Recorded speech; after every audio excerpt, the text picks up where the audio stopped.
Hello there, Dreanish of Whiskey Lore. Time for another whiskey tasting. Comfortable in my seat here. Gonna be doing a tasting of a whiskey that I got about a year and a half ago, I think it was, around the time I was doing my Whiskey Lore Stories episodes around the blues man Robert Johnson, his obsession with whiskey, and how he was done in by whiskey. Not trying to give away the end of the story, but it's 3 episodes and you might want to go back and check it out if you're a blues music fan or you just love whiskey stories. And so I headed to Memphis because I was contacted by Blue Note Whiskey to do an interview with them. And I was like, well, my podcast is about history, so we got to tie it into history somehow. And so the Blue Note is the note that makes blues have its feel, its soul, its character. It's this off note that just twists and takes you out of your normal element and gives the music its distinctive feel.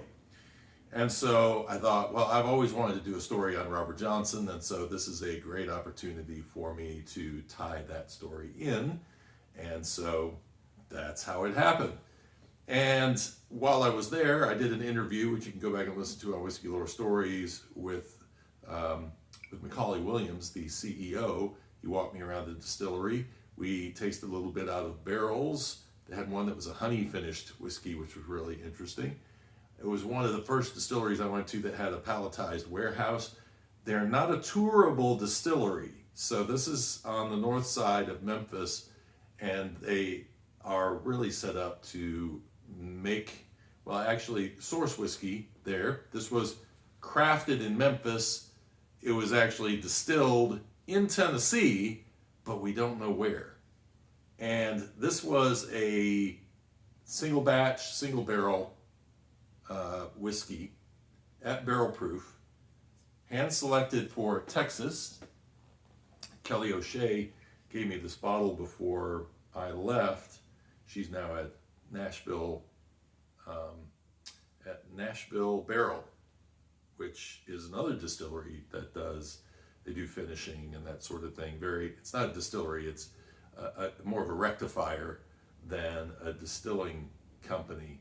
And so interesting, there's a lot of that going on these days. There's also a lot of my friends who seem to be popping around from distillery to distillery. I don't know if you heard this or not, but I had Owen Martin, distiller from Stranahan's, on my show, and he is now at Angel's Envy. And I didn't realize that Angel's Envy had not had a master distiller since Lincoln Henderson died in 2013.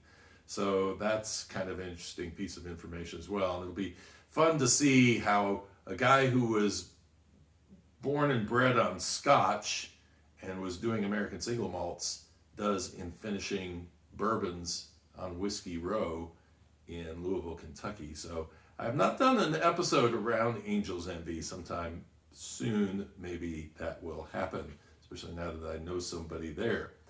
But let's get back to Blue Note and this particular whiskey. Unfiltered. This is 124 proof, 67% alcohol by volume, and bottle number 149.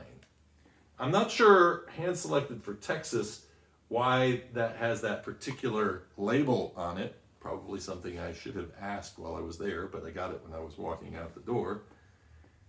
And so maybe a bold flavor that we're expecting out of this. Well, I did a bit of pre-nosing on this. Whoa. And yes, I just got a big vapor up the nose there. Stings. Woo. So this one is very barrel influenced, as you would expect out of a 10-year whiskey.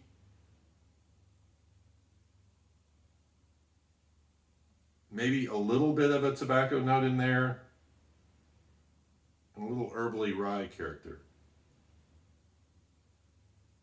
Kind of a toasted char note there. I believe they use a number 4 char, although I think that's on their regular bourbons.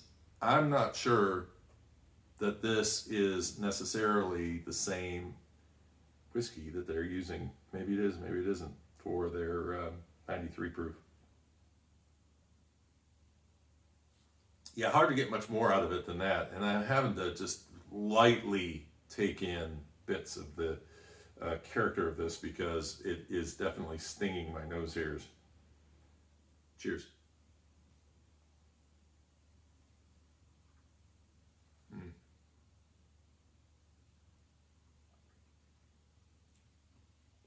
All right, so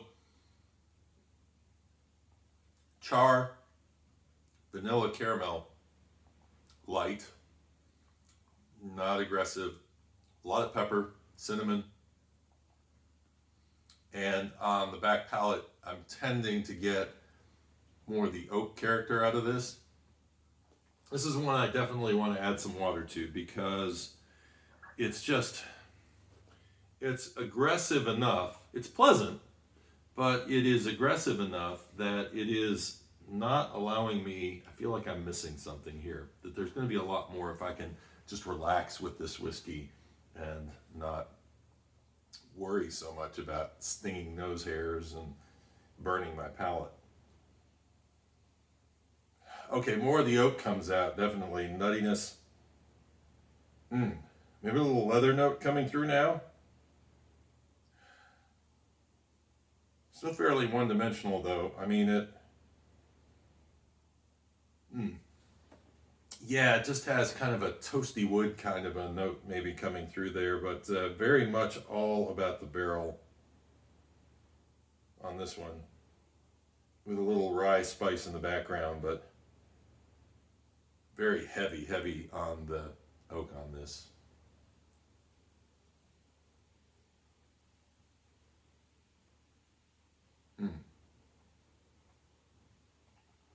I love that I can see the oils in here. The rye comes out a little bit more on the palate this time. It's clean. It's not as peppery on the finish now. Still has decent body to it, even though I put a decent amount of water in there, but I mean, it's probably 110 proof now instead of still a strong whiskey. Yeah, a little bit of a, what would we call that? I almost get what I call like a soy sauce, kind of Worcestershire sauce note in there. To me, this would probably go really well with a steak because it has some of those complementary flavors to it. It's not too sweet. It's definitely not too sweet. Yeah, this one now more of the wood spice and the rye spice are mingling, that kind of thing that I get out of a Jack Daniel's bonded whiskey, just on a lighter scale. And I was trying to think, there's really only a couple of distilleries this probably could have come out of. George Dickel, because back then they had a lot of barrels they were shipping around, or Tennessee Distilling in Columbia, Tennessee, which doesn't have their own whiskey. They are basically like Tennessee's MGP. Yeah. I don't know. I think it's, I don't think this is a Dickel. I'd be shocked if it was. I'm not getting that kind of minerally note, the Flintstones vitamin note. But that doesn't mean they didn't find some barrels that maybe didn't have that as prevalent in them. Yeah. I don't know. It's good whiskey, but it kind of underwhelms. I think because for me, not being a huge oak fan, thinking that bourbon really has to be taken care of in that barrel for it to retain the other elements of its flavors when it goes that long in a barrel. It just reminds me of what happens to whiskey when it sits in the barrel a little bit too long. It's not overly oaky, but but it is oak that is the star of the show in this particular whiskey, with the rye kind of pulling in a little second there. And maybe even a cola note coming in there, just a hair of one, but yeah, it's definitely more on the rye and oak side. Hope you enjoyed the video. If you had Blue Note, Do you have a favorite expression of it? I have some I really like, honestly. The ryes that they make. There are some really standout ryes in there, which is the Riverset. The Riverset lineup has some really outstanding whiskeys. So, hope you enjoyed the video. If you did, give me a like, leave your comments below, and subscribe if you'd like to watch more of these down the road. Until next time, cheers and Slanjava.